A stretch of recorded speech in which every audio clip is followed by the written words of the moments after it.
Hi எல்லாருக்கும் வணக்கம். Welcome to Dhana's fusion. நம்ம இன்றைக்கி ஒரு சூப்பரான காராமணி கிரேவி எப்படி செய்யுதுன்னு பார்க்க போகிறோம். இது வந்து இட்லி, தோசை, சப்பாத்தி, பூரிக்கு சாப்பிட ரொம்ப டேஸ்ட்டாக இருக்கும். இப்போ தான் நம்ம சேனலுக்கு வரீங்கன்னா சப்ஸ்கிரைப் பண்ணிட்டு பாருங்கள். வாங்க வீடியோக்குள்ளே போகலாம். இப்போ இந்த மாதிரி வெள்ளை காராமணி நான் இன்றைக்கி செய்ய போகிறேன். இது வந்து ஓவர் நைட் ஊற வச்சது.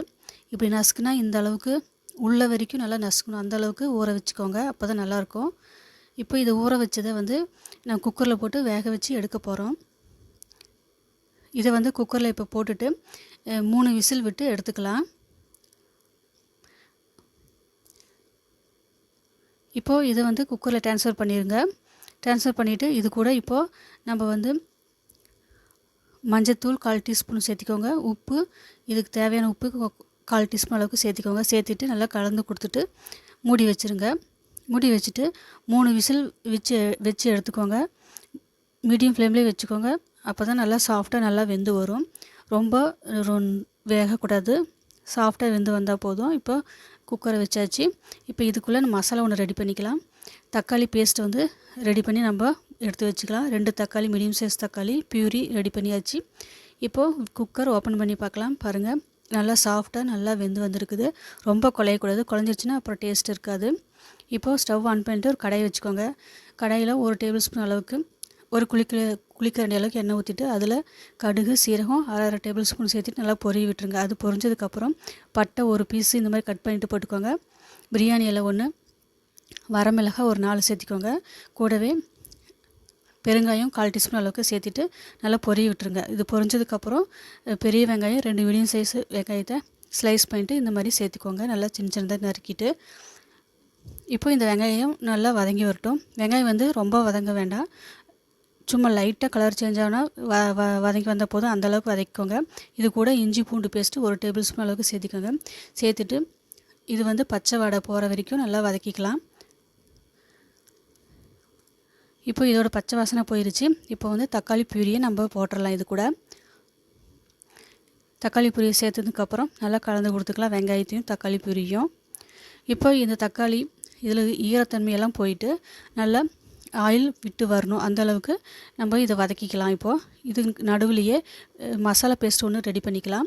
ஒரு கப்பில் 1/2 டேபிள் ஸ்பூன் கரம் மசாலா, மஞ்சத்தூள் 1/4 டீஸ்பூன் அளவுக்கு, தனி மிளகாய்த்தூள் 1 டேபிள் ஸ்பூன் அளவுக்கு சேர்த்திக்கோங்க.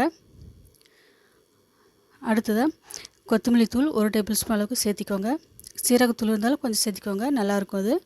சேர்த்துட்டு இது கூட தண்ணி வந்து ஒரு கால் டம்ளர் அளவுக்கு தண்ணி ஊற்றிட்டு நல்லா பேஸ்ட் பண்ணி எடுத்து வச்சுக்கோங்க. இதை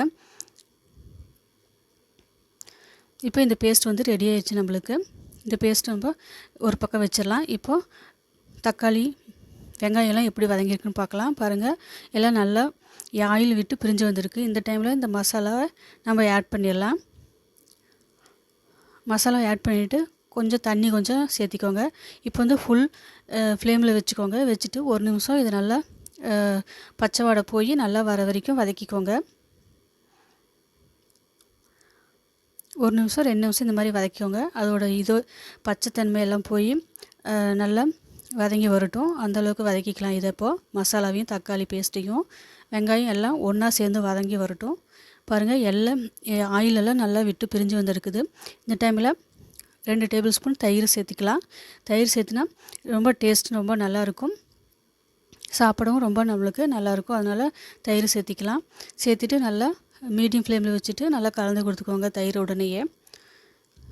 இப்போ இது எல்லாமே நல்லா ஒன்று சேர்ந்து மசாலாலாம் ஒன்று நல்லா வரணும், அந்தளவுக்கு கலந்து விட்டுக்கோங்க. இப்போ பாருங்கள், நல்லா கொதி வந்துடுச்சு. இப்போ இதுக்கு தேவையான உப்பு சேர்த்திக்கலாம்.